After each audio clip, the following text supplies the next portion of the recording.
firstly, I just wanted to mention this. So I just wanted to first of all mention, oh, sorry, I've lost this document. This is an employer's guide supporting STEM careers in education in England. And this has been put together in collaboration, the Careers and Enterprise Company and STEM Learning. So it's a very useful document, I think, that you will find very helpful when you're thinking about how you can gear your activities towards helping schools meet Gatsby benchmarks, the 8 Gatsby benchmarks. And I'll pass over to Erica now to sort of tell you a little bit more about that. So Erica. Great, thank you, Helen. I'll just try and share my screen. I do know several of you on the call, and so apologies if I'm telling you some of the stuff that you already know. Oh, let me just see. Can you see my screen at the moment? Yeah.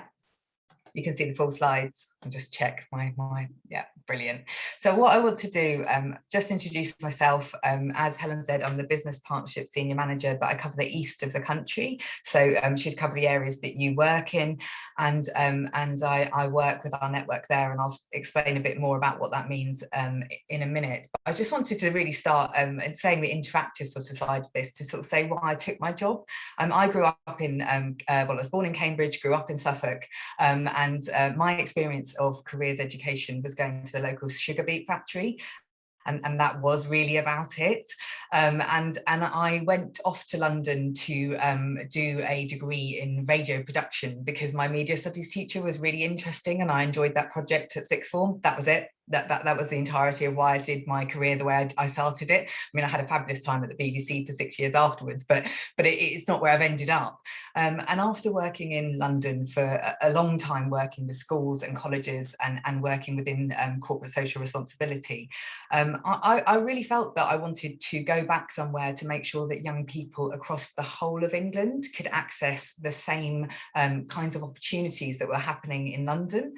I really felt like I wanted to make sure that all of those young people, and I'm now back in Ipswich, could really experience those opportunities. And I'm really passionate about young people, no matter where they come from, no matter what their networks are, having that real equal opportunity to experience and understand what their best next step is.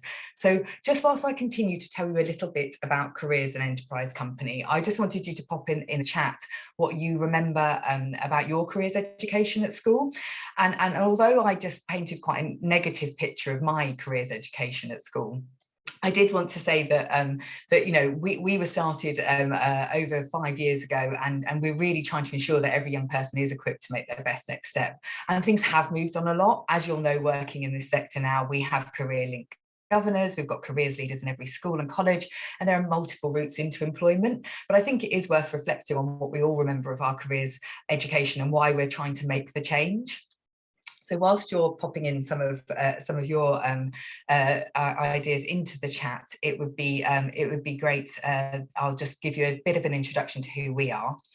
So in terms of our mission, really, for those of you that haven't heard of us, we were set up in 2015, as I mentioned, and really we want to make sure that every young person, regardless of their background, can find their best next step. And that's going to be different for different young people.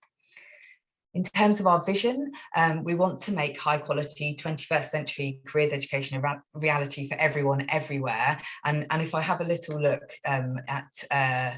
just have a little look at the chat whilst we're going on here. So let's see. So if you've had similar experiences to me, June is considering a career in teaching, but nothing else. Terrible. Wanted to do physics, no support whatsoever. Yeah, I mean, I'm really sort of seeing that you've had a similar experience to what I had. So really, what we're trying to do is really work to shift that oil tanker and make sure there's that systemic change so that young people's experiences are different, and that we can make sure that there's that quality across the whole of England. So in terms of our our priorities to make sure that we can do this. We're really looking at impact on the lives of young people, that universal service, but it needs to be targeted so that we address any key barriers that young people are facing and we break those down. So universal does also mean targeted. And we want to build a system that can deliver high impact education long into the future. And so by doing that, we're supporting the system changes. And the next slide sort of gives you a bit more of an idea of what we mean by our system changes. So we talk about a national network of coordination that we've set up, and that's how we're delivering that mission and vision that I just talked about. So through our national network of coordination, in practice, this means we have enterprise coordinators, and they work with clusters of up to 20 secondary schools or colleges each. And we've got over 250 of those across England at the moment. And they work with over 4,000 careers leaders, who are the ones that really are supporting to change the system. Enterprise coordinators work with the careers leaders and the senior leadership teams in schools and colleges, and they understand how their current activities compare to the best practice defined by the Gatsby benchmarks, which obviously, as Helen just mentioned, you'll probably all be quite familiar with by now. We, as Careers and Enterprise Company, supported with the Gatsby Foundation to make a tool that could help schools and colleges self-assess against those Gatsby benchmarks. It's called Compass. We've got 89% of secondary schools and colleges working with us now, which really is going to support that systemic change. And helps us just to monitor, but obviously it's much more than that to really change careers. That's just a way to help people see what more there is to do. Those ECs and the careers leaders and work together to look at the plan for the year ahead, and they're supported to do that by a business volunteer, which is called an enterprise advisor. So you can see that we also have 4,000 of those across the country now too. And the enterprise advisors work with one of the coordinator schools and colleges to provide those business insights directly to the school, give feedback, challenge their plans, really engage them in the local business networks and support that school and college. So we'll need around 5,000 enterprise advisors to reach full scale across England. Now, what I wanted to talk to you about today, particularly around the East, is that what we also have as part of our external infrastructure to implement that vision and mission I just talked about is careers hubs. So these are really there to improve careers education for 11 to 18-year-olds. We've got careers hubs nationally, and they were mentioned in the skills bill as a method of really sort of trying to make this change and engaging and being this infrastructure where people can come together and they can have this area as an incubator for innovation, and it really helps us with our mantra of test, learn and adapt, and we try to apply that locally to improve outcomes for young people, education and for employers. So our hubs really act as a catalyst for connecting employers with schools and colleges throughout England, and really they get to work there with a careers hub lead who will lead that work and will make sure that they can feed back that information locally to you as employers of around the schools and colleges and what they need, but the employers can feed in that need locally as well. So these are in different geographic areas. In terms of where the careers hubs are in the East, we've got Cambridge and Peterborough, which is a newly launching hub this autumn. We've got Hertfordshire, Luton and New Anglia. So 65% of schools and colleges across the country are now in careers hubs, and all of the careers hubs, as I mentioned, have a careers hub lead who really manages that coordination between all of the local stakeholders. They're all of different sizes, so and different maturities. So as I said, Cambridge is launching this autumn, but both Hertfordshire and New Anglia careers hubs cover all of the schools and colleges in those locations. And I think probably the key thing here is just to talk about how employers are getting involved within that infrastructure I've just outlined. So the three key ways that you can get involved as employers is we've had a campaign called Give an Hour. This is really a way that any of your employees, so that could be your STEM ambassadors, it could be any employees within an organisation, they can put in online to our programme that they want to work with a local school or college. Then they'll be directed to the closest enterprise coordinator, who can then tell them what opportunities there are locally within that careers hub. So this really is about that face-to-face interaction with students directly in school or college, and making sure that you can work with young people. The second opportunity is around becoming that enterprise advisor. So that's working with an individual school or college, being matched to them for a minimum of a year, and working with that careers leader to really look at that careers programme, and to make sure that you're bringing your business experience, you're asking those right questions as a critical friend, and also supporting them to make connections with your business networks locally. So that's an opportunity which is for an individual for a year. And then the third opportunity is to join a local Cornerstone employer group. And we've got I saw June and I saw Andy on the call. They both sit on Cornerstone employer groups within the east of the country. And this really is an opportunity to work across the whole hub, so a geographic area, to work with other employers and to look at what the needs are of the hub, but also what the needs are of the employer, and see how we can support those young people in that local geography. Looking at things like removing those barriers, tackling disadvantage, influencing the sector, bringing other employers on, but also looking at how does your outreach fall into opportunity, so local opportunities for young people to seek employment. So they're the three key ways that you can get involved through our infrastructure. Just a few last things to mention before we can come to questions is that we also make sure we try to support employers in terms of, Helen just helpfully put up that guide that we did with STEM Learning, where we see a need, so any resources that you might need, or any kind of pinch points where it might be supportive for us as Careers and Enterprise to support, we host them all on our resources directory. We have things around guides for employers around working with schools and colleges and SEND, around Benchmark 6, which is around experiences of the workplace. And we also hold regular webinars where employers can speak to employers. So again, we're really trying to support you to do the very best you can in terms of making sure that careers education is that excellent standard that perhaps we all didn't get from what I've seen in the chat. I'm just going to stop sharing there. So I didn't want to talk for too long. I can see the chat again now, and just ask if anyone had any questions about either the Careers Hub locally or how you got involved. Oh, I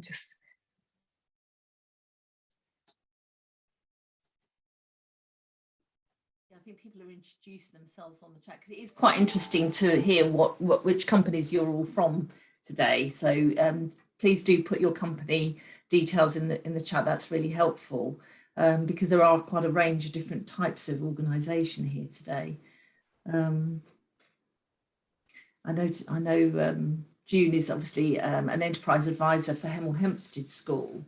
And do you find, June, because obviously you're a very active STEM ambassador as well, do you find that your role as a STEM ambassador fits in really well with the whole enterprise advisor piece that you're doing as well? Yeah, I think so. I think the two actually work hand in hand, to be honest. I think that, you know, you can support both, you know, it wouldn't be one or the other. I think that you can quite easily do both. Obviously, STEM is more about supporting specific activities in schools, whereas the enterprise advisor is more strategic and more supportive of one school. So that you're actually helping them with just thinking about careers in general, not necessarily about your your industry or subject, but it allows you to just help them really, and for them to have a bit of a sounding board sometimes, but also to actually tap into your network, which is really important as well for an enterprise advisor in a school. You know, they allows the schools to be able to do that. So no, I'd recommend both.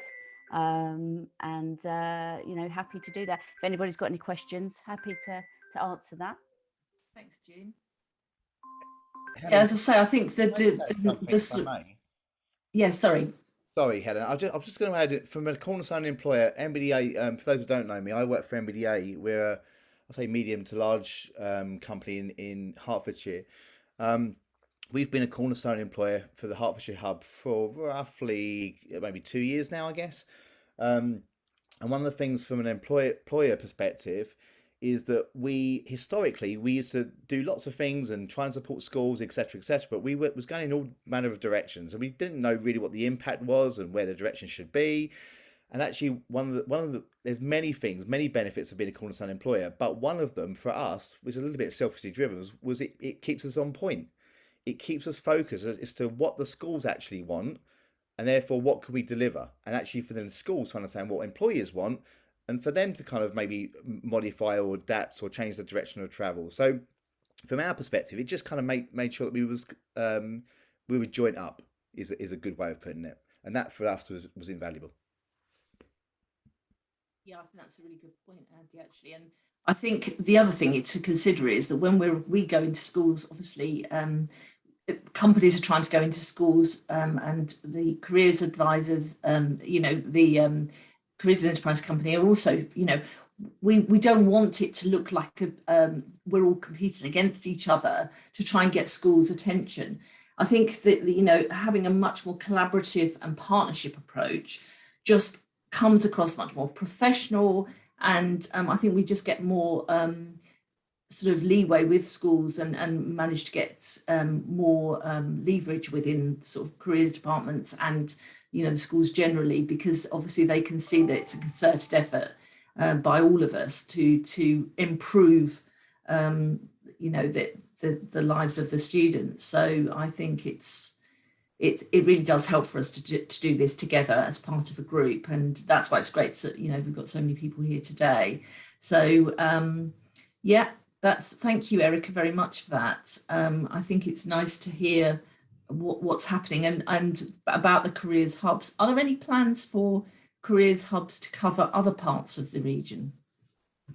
Yeah, I mean, you sort of mentioned before, I mean, we're going for careers hubs everywhere. So we've obviously got New Anglia, we've got Hertfordshire, we've got Cambridge and Peterborough launching this. You said you also go sometimes. We've got one in Buckinghamshire, and we have one launching in Southend and Thurrock, so in Essex as well, this autumn as well. So that's launching this autumn as well. So again, I because I cover the whole of the East, if people are interested in sort of just connecting, it doesn't have to be a cornerstone employer. It can be exactly that. It can be, we've got STEM ambassadors and we just want to connect to that hub lead to be coordinated. We just want to go into schools, so it doesn't have to be for one of those opportunities. But if you want to find out who that contact is, who the hub lead is, or ask any questions, I'll send my slide deck to Helen, and it's got all the links to everything I talked about, and also my contact details. So please do get in touch. And as Helen said, I couldn't have said it better myself. We want to make everything as coordinated and working in partnership as possible. So I think that's really key. Great. Thank you so much, Erica. We haven't got Jamie with us just yet. He said he'd be joining us around now. So what I'm going to do is I'll quickly share my screen again and just go through some of the bits and pieces that I wanted to highlight basically to you, that sort of news from our region. So I'll just skip to that slide.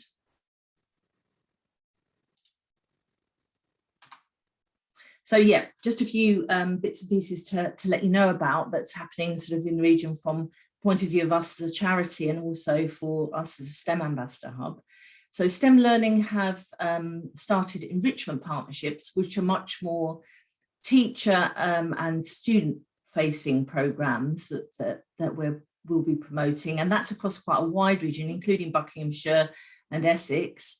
So we'll be promoting STEM clubs, partly because STEM clubs are a really good way for students to have multiple engagements and repeated activities, which research has shown has higher impact.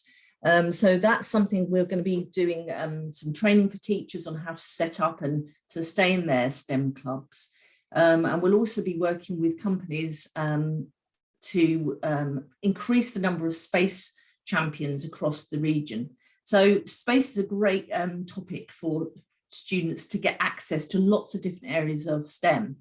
So we're trying to get more people who are involved with space in some form. So MBDA, I guess a lot of your STEM ambassadors and graduates and people like that will have done aeronautical, aerospace type engineering. And that would all count. And obviously we've got Airbus on the call as well. So, you know, really want to increase the number of people working with young people to inspire them about space related themes, and especially with the ExoMars rover launching next year from, you know, which is being put together in Stevenage. That's a really good opportunity for us to kind of get that inspiration piece going. The enrichment partnership also includes Nuffield research placements. We've actually coordinated those in the region for 25 years. So we've got a lot of experience with this, but the last 2 years have been a bit strange because we've had to go online, obviously, because we haven't been able to send students out to workplaces and universities to do their research projects. But next year we are returning to a face-to-face model.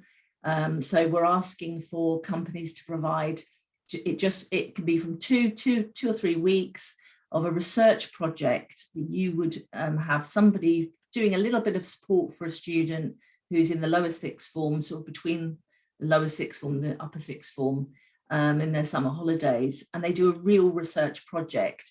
And that hands-on kind of research has, again, massive impact on them because they're getting to talk to experts and they're having a lot of, it gives them so many different employability skills and also helps inform their choices for university and apprenticeships and things like that. So we'll send some information after the meeting on Nuffield research placements, but I'd really encourage you to think about whether you could offer a placement. It doesn't cost anything to the organisation except the time to support that young person.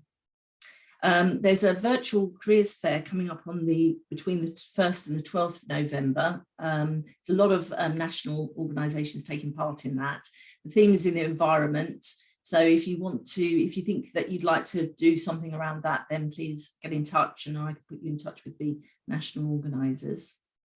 And I also wanted to let you know that we're hoping to have a regional celebration of STEM heroes, all the people who work with us, companies like yourselves, who do so much to inspire young people in the region. And that will include individual STEM ambassadors, companies, teachers, technicians, schools who really go, you know, and really embrace the whole STEM landscape and all the different outreach opportunities.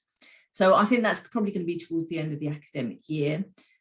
So look out for that and start thinking about how you can nominate yourself to get an award. And actually on the subject of awards, we recently won the Herts Chamber of Commerce Inspiring Hearts Award for education and employment. So very proud to get that. It was a very fancy celebration event at the Warner Brothers Studios, the Harry Potter Studios down in Leavesden. So that was a really proud moment and, you know, a great accolade to the team that I work with, a very small team that we've got, that we could achieve so much in partnership with organisations like you. So thank you for that. And the other thing I just wanted to mention quickly was that we've launched a small grant fund for schools, colleges and youth groups. It's to enable projects, STEM clubs, awards, things like that to get off the ground if schools needed just a little bit of funding to help them. So if you work with any schools, please let them know about this. All the details are on our website. Do ask them to apply. I think the close date's the end of November, and then we'll sift through and try and help as many schools as we can. And I'd like to extend that further in future years. So there will be sponsorship opportunities to help with that grant funding for schools. I think it's really needed, and I think schools will really benefit from even just those small amounts to help get things started. Okay, so that's me. I'm going to hand over to Jamie Thumbs, who's CEO of Lintots in Norwich, and also is on the chairs up the New Anglia Advanced Manufacturing and Engineering Group. Hi Jamie, you there? You're actually, it says you're Helen Spence, but that's because I gave you my link. Sorry. Okay, no problem. Can I just check everyone can hear me? Yep. Yeah, everyone can hear me okay? Yeah, I can. Excellent. Okay, so I'm just going to share my screen.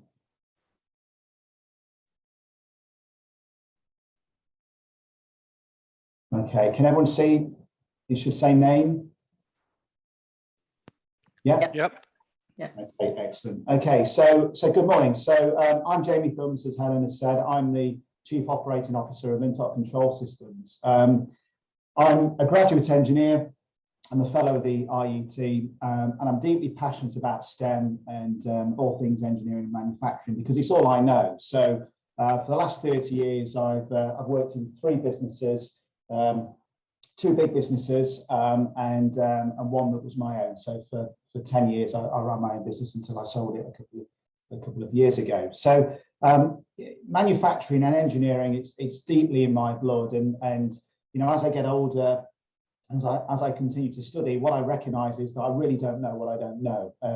And you know, my sort of mission, if you like, is to do everything I can to try and encourage everyone to sort of continue with that learning experience and really put engineering, manufacturing, and the UK on the map. Because you know, the truth is, you know, the environment today is so different, and you know, to be honest, at times it keeps me awake at night.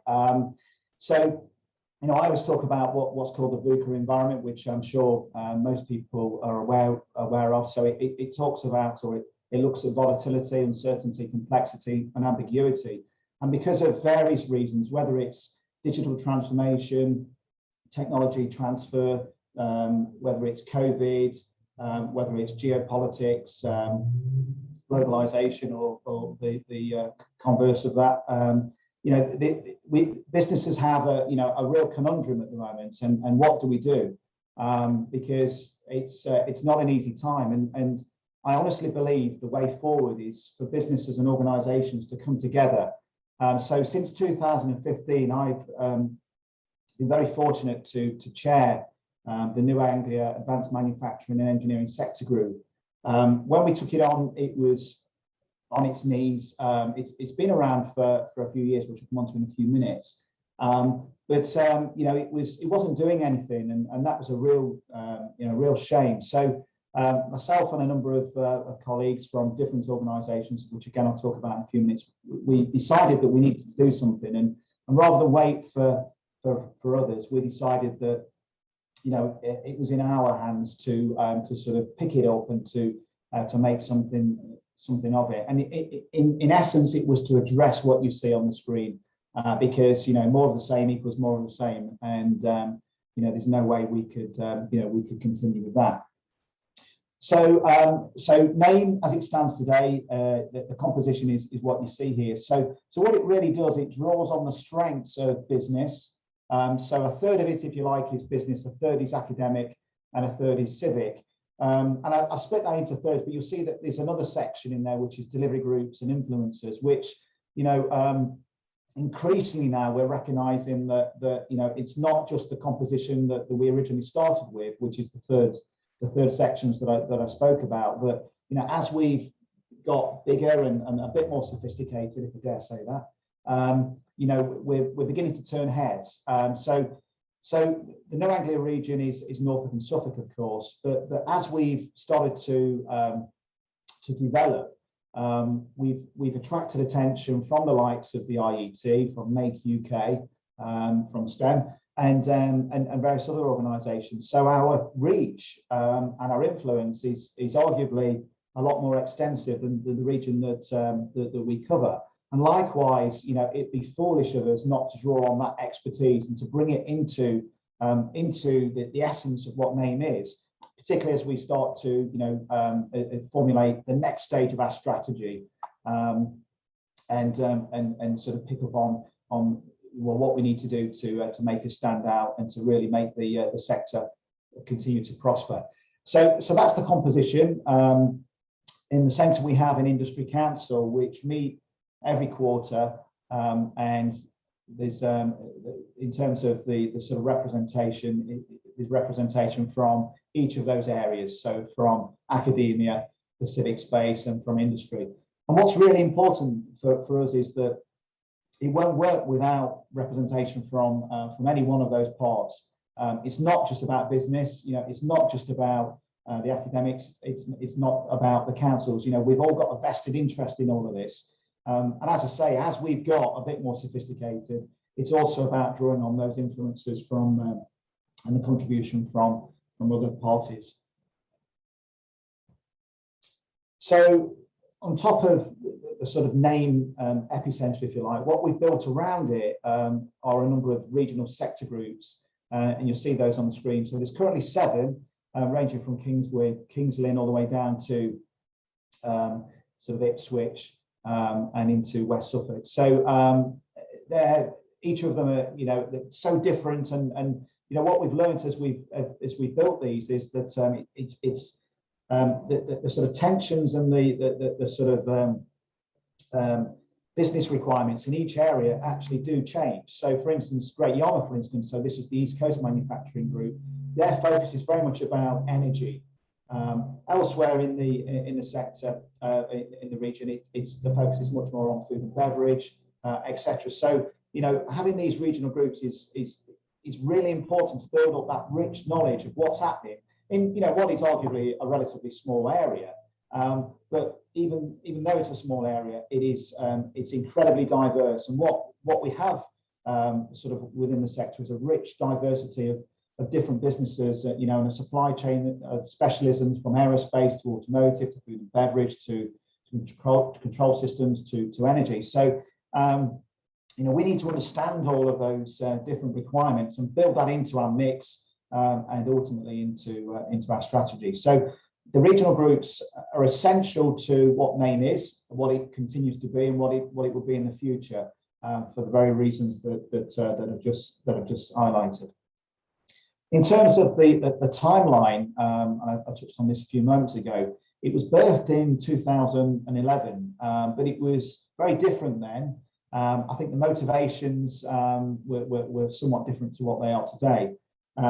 In 2015, when a number of us got together, we recognised that if we were to do something different, we really needed to capitalise on the goodwill of the organisations that comprise NAME, because more so now than ever before. But back in 2015, there was a real appetite to do something, because what do?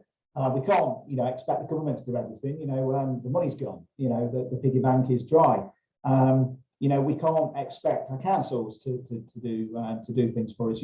But together we can all do something that is perhaps a little bit different and has got some significant meaning, and importantly creates economic betterment and social betterment that is essential to every region. So what we decided to do was to put a whole raft of different activities together, including an annual conference, which is so well attended. Incredibly proud of what we've done with the conferences, because it really has enabled us to sort of spread the word.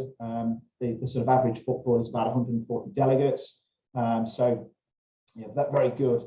And we've sort of peppered that with various other things that you see on this sample timeline. So in terms of what we seek to do, our goals very much are about collaboration, connecting, being creative, and communicating. I'll come back to this a little bit later, but it's essentially what it's all about. We recognise because we're free to join. We've got around about 700 members. Again, I'll come back to that and explain the difference in membership shortly. But it's free to join, and it exists because of the goodwill, because of this appetite that I spoke about a few moments ago.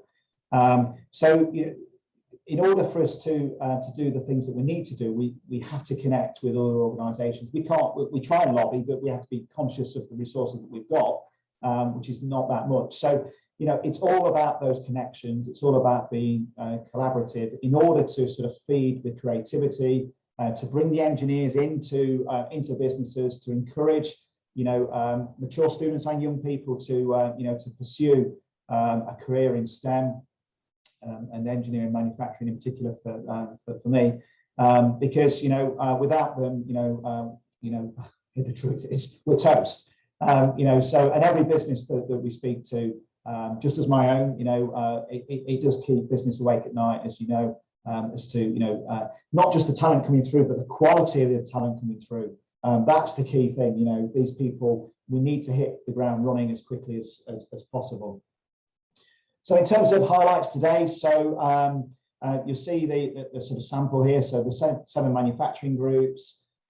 We've been able to raise over £1 million in grants. There's 250 actively engaged businesses. So I talked about 700 members. That's absolutely true. But in terms of those that are really active in the scene, we're looking at sort of 250 businesses, which is just phenomenal. When you think that it's Norfolk and Suffolk. I live in the Midlands, but I've worked in the region now for 10 years, and I am deeply passionate about that region. No one knows, what a gem it is in terms of business. The sector is worth over 5 billion in terms of GVA contribution each year. It's significant, and it's richly value adding, and okay, it's a little bit different in terms of the composition.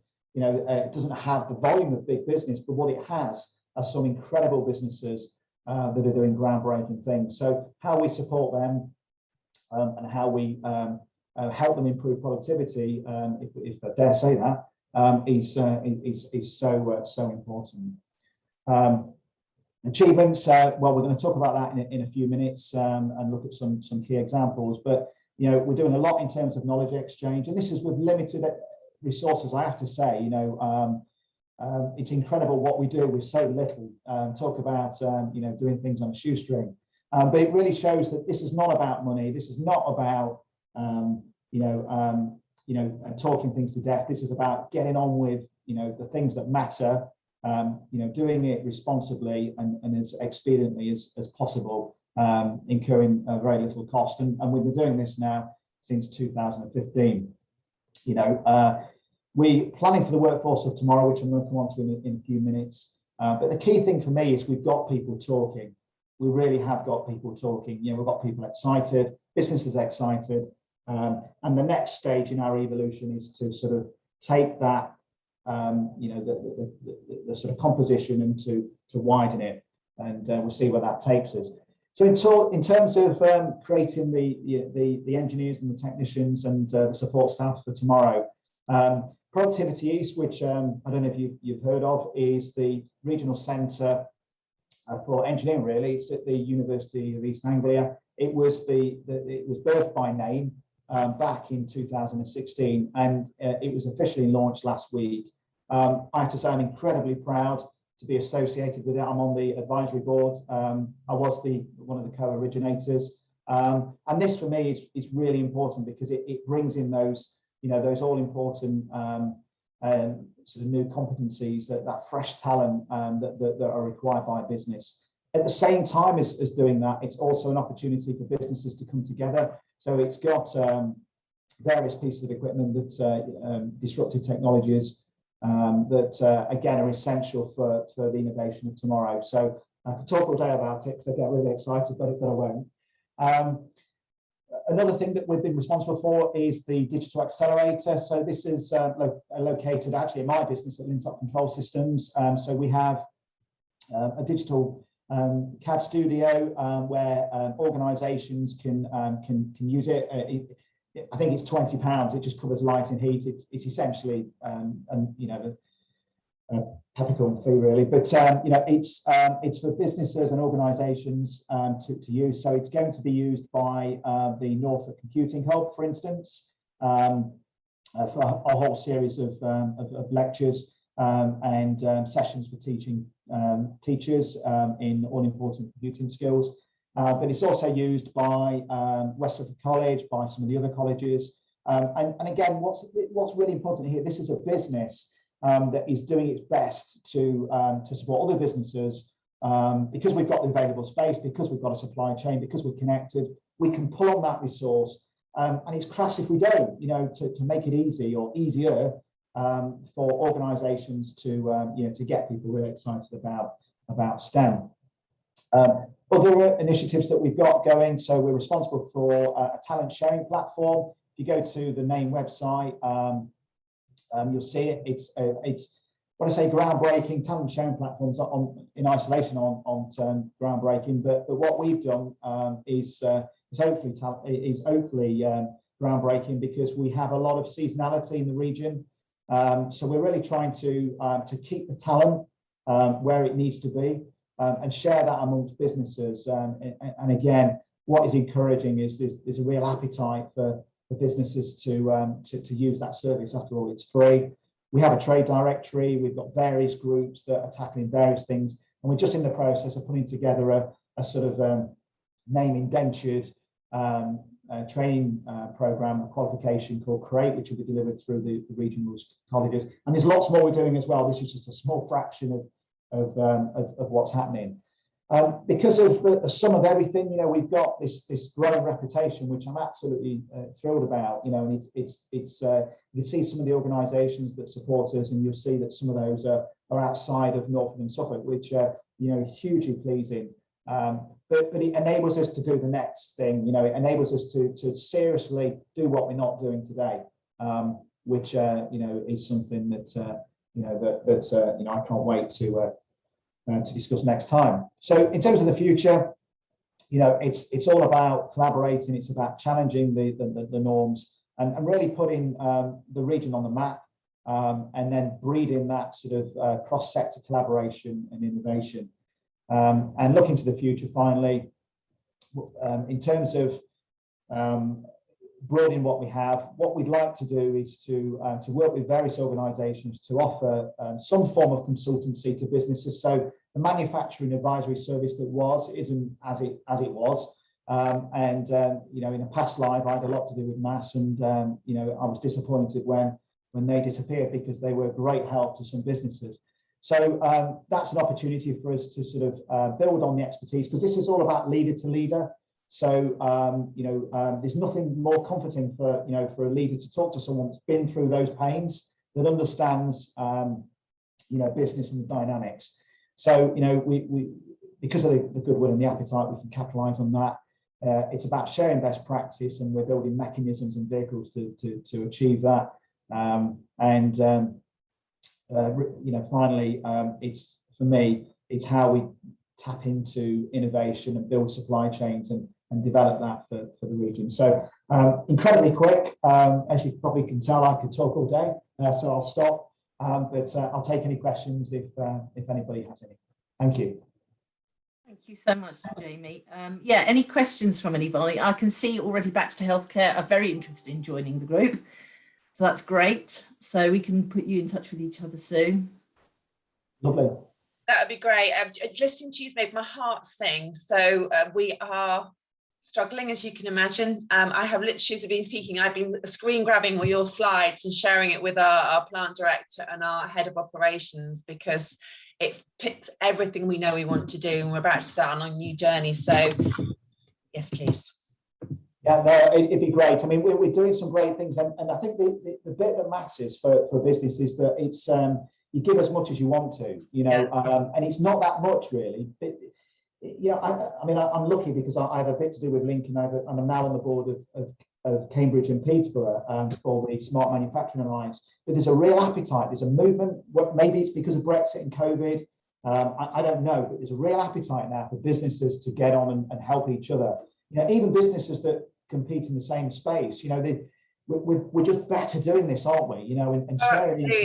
Absolutely. My background was in Philips, and obviously we closed down a large manufacturing centre there. We dipped our toe in the water, I think, with the previous incumbents who were looking after this, but it never really went anywhere. But this feels great, so we will be in touch. Excellent, thank you. Thank you. I think it really does. I mean, the theme of today really has been about collaboration. I think it really does show that. And although obviously the organisation is very much an East Anglia organisation. I think, as you said, those tentacles are reaching out to other places. And I know that some of our colleagues will be interested in sort of either, getting involved in some of those projects. I know we're really excited about the Productivity East initiative, because that brings young people from around the Norwich area in and to use those great facilities. And it's not just about STEM skills, actually, it's about employability skills as well, leadership and that kind of thing, where we need those leaders of the future. So it's nice to see that our colleagues at the computing hubs are getting involved in that as well.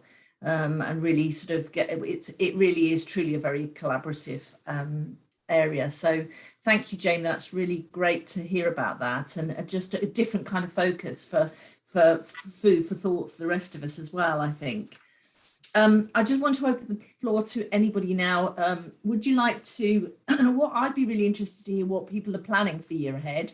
So does anybody want to just unmute and tell us a bit about what the plans are for what's going on in the next academic year? Is anybody brave enough?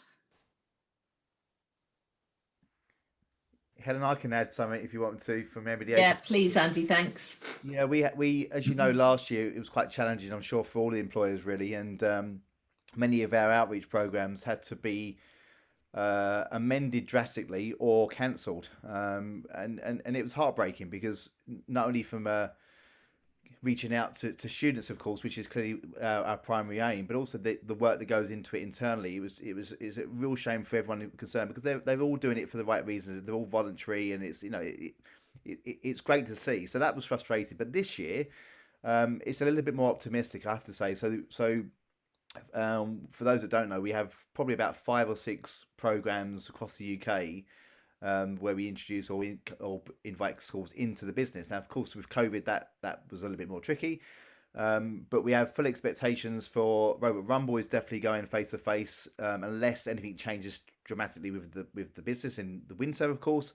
But if it doesn't, that we got full intent for that to go back to face to face, and that actually kicks off next week. So those are schools that are on the call. We'll start to reach out to you in the next week or two. And equally, some of our other programs, we do one in the RAF Hendon Museum. That's intended to go live in December, so that's a whole day session in the RAF Museum. And Flying Start and Engineer for a Day, again, the committees are in place and eager to start that face to face as well. So, in summary, it looks a lot more promising than it has been, which is great. And we have full intent, if we can, subject to government guidelines, to make that face to face. So we can be conscious that needs to be face to face. And I think students are craving that face to face interaction as well, actually. Yeah. So yeah, a lot more positive than last year, which is great for us. Yeah, that's great. Yeah, thank you. And I think that shows sort of that increased confidence to go out, which is really nice to hear, because I think you're right. Whilst I think we have been able to offer a lot of different things during the pandemic, obviously it's been quite innovative, some of the things that we've offered, and geographical distance, not a problem. But I think you can't beat that kind of input with the students, where they're meeting people from industry. Alvina, have you got something to add? Yes, I just wanted to, slightly different, but I just actually wanted to thank the support of the STEM ambassadors. We are running a small mentoring project at a special school in East Cambridgeshire, and it was set up last summer. And we had another meeting yesterday, and it really has gathered momentum. 5 of the STEM ambassadors are supporting 5 Year 11 students with their post-16 aspirations, the world of work. And that is the meeting yesterday. We've had various meetings, and they've met with the young boys, but the meeting yesterday was so incredibly encouraging. The STEM ambassadors were really enthusiastic, and although it's a virtual mentoring program, we've actually we're setting up for all of us to meet at Christmas at the school to have a celebration with the mentees. And these are the most disadvantaged, probably, and the most challenging young people. And I'd just like to thank Kanchana, who was involved as well in setting this up, because it is very bespoke, it's very niche, but it has made such a difference to the school, and the school are absolutely thrilled. So thank you very much. That's lovely, Alvin. Actually, I was going to ask you about that. So it's a pupil referral unit for those of you who don't know about this. So what kind of students are they, Alvina? Well, it's a school. It's actually a school for social, emotional, mental health students. So they've all got an educational healthcare plan. It is a school for about 65. It's rural. It's based in the countryside. They come with a range of I wouldn't say disabilities, but a range of issues that need challenging. But they all do go on to a post-16 college placement, but it's finding the right placement and the right support. And they work with very small members of staff. And the mentors have been working with them individually, sort of building their confidence. Because one of the things when we first met with the careers leader, she said if we were able to help them, because they all had no hope, they felt they had no hope. And this was why we set the project up. And what has been really so lovely is that the mentors have been very understanding of this very challenging group, really, really flexible to meet the needs of the school, because things change very quickly in that kind of environment. And it's been absolutely brilliant that they've participated in the STAR baseline assessment, so they've all been baselined, and we will reevaluate them at Christmas and at Easter and when they leave, and hopefully they will have moved, their confidence will have grown and they will feel better about moving on to the next stage of their life, which up until now is very supportive in that kind of environment. So it's ticking quite a few boxes. I don't mean that the way it sounds, but it's meeting not just their educational needs, it's meeting their sort of social and emotional needs as well. So I'll keep you in touch with the progress. Yes, thanks, Alvina. I think that really illustrates what we're really here to do. And it is about helping those students find their way. And we started this session by talking about careers advice and how patchy it can be at best when we were young, and how it really has improved in recent years. And I think those aims, we try to keep at the heart of what we do, the young people, and why we're doing what we do. So I think that's a really good illustration. And actually, I would say as well that we are increasingly trying to diversify and help you guys diversify your workforces as well. So we are moving into areas where Mark is going to be working on a project which is linked to the Institute of Physics, which will be offering people with various disabilities placements in physics and engineering related internships and placements. So helping them get to those placements, giving a bit of extra financial support so they can reach those places, and a bit of mentoring support, as Alvina has described there. Some help with them to get the confidence to apply for some of the jobs that they think at the moment probably are out of reach. So it really is, changing hearts and minds and making people believe in themselves. And I think that is really important after what we've seen over the last 18 months. So I know you're all with us there, and we very much are all, in agreement about helping those young people. We're coming up to 10:30. I don't want to take up too much of your time. Are there any other questions, or would anybody like to share what they're currently doing? Would be happy to hear, and then we'll probably wrap up if that's okay. So does anybody else want to just say what they're up to at the moment or over the next year?